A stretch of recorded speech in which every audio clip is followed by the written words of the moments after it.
স্ত্রী আসলে মায়েদের সাথে থাকতে চান না।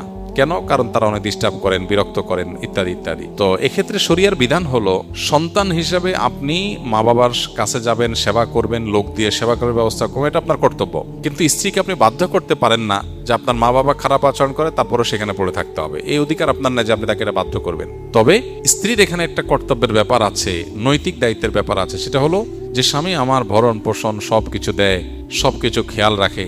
স্বামীর মা বাবার আচরণে কষ্ট হলেও যদি আমি একটু সহ্য করি, কেন? স্বামীর দিকে খেয়াল করে যে স্বামী খুশি হয় তার মা বাবার প্রতি, যতটুকু সামর্থ্য কুলায়। এখানে আননেসেসারি তাকে চাপ নিতে বলছি না, যতটুকু সামর্থ্য কুলায় যে করতে পারেন সেটা হবে সবচেয়ে ভালো, সেটা করা উচিত।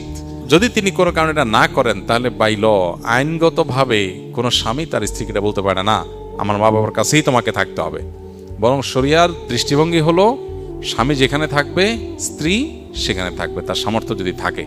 তাহলে মা বাবার জন্য কাজের লোক দিয়ে আপনি যেমন ব্যবস্থা করবেন, আবার আপনিও ঘন ঘন যাবেন, শুধু কাজের লোক দিয়ে হবে না। আর নাতিপুতি দেখার তাদের শখ আছে, এটা তাদের হক, অতএব তাদের দেখার ব্যবস্থা করবেন, তাদেরকে আনবেন, নিজে যাবেন। একই সাথে স্ত্রীর প্রতি কোনো অবিচার যেন না হয়, সাধ্য অনুযায়ী মা বাবার সাথে বেয়াদবি না করে সেটাও লক্ষ্য রাখবেন।